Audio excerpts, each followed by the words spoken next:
নমস্কার সবাইকে। আজ আমি আপনাদের একটা কথা শোনাবো। সদানন্দ মহারাজ কি করে শরৎগুপ্ত থেকে সদানন্দ হলেন। শ্রীরামকৃষ্ণ দেহত্যাগ হয়েছেন আর তারই প্রধান শিষ্য নরেন্দ্রনাথ দত্ত, স্বামী বিবেকানন্দ তখনও পর্যন্ত আমেরিকা যাননি। ভারত পরিভ্রমণে ঘুরতে ঘুরতে ঘুরতে ঘুরতে বৃন্দাবন হরিদ্বার হয়ে এসে উপস্থিত হলেন হাতরাস। নামটা শুনে অপরাধের কথা মনে পড়ছে না? স্বামীজি কিছুদিন আগে যে হাতরাস হয়েছিল ঠিকই শুনেছেন আপনারা, সেই হাতরাস স্টেশনের ঘটনা। স্বামীজি একটা কোনায় গিয়ে বসেছেন।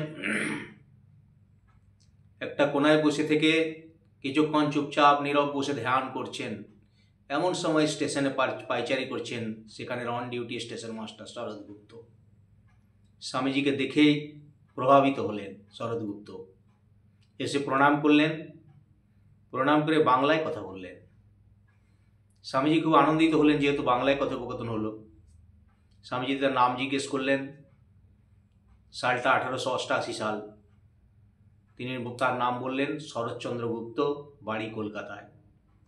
স্বামীজিকে তিনি প্রণাম করে বললেন, স্বামীজি, আমার এই চিরাচরিত গতানুগতিক জীবন ভালো লাগছে না। আমি ইচ্ছা প্রকাশ করছি আপনার কাছে, আমি আপনার মতোই সন্ন্যাস ধর্ম অবলম্বন করব।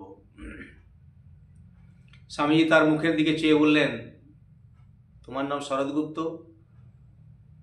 তা তুমি এভাবে হয় না শরৎ। তুমি কিছুদিন আরো চাকরি করো, বাড়ি যাও, বাড়িতে গিয়ে মা বাবার কাছে আদেশ নিয়ে এসো তোমার জীবনের কথা। কেঁদে উঠলেন সেই শরৎগুপ্ত, বললেন, প্রভু, আমার একদম ভালো লাগছে না চিরাচরিত গতানুগতিক জীবন, আমাকে মুক্ত করুন, আমি আপনার কৃপালাভে ধন্য হতে চাই। একথা শুনে স্বামীজি বলেন, ঠিক আছে, আরো কিছুদিন অপেক্ষা করো, আমি যখন হরিদ্বার থেকে ঘুরে আসবো তখন তোমার সাথে আবার দেখা হবে। এক সময় স্বামীজি হরিদ্বার থেকে ঘুরে এলেন।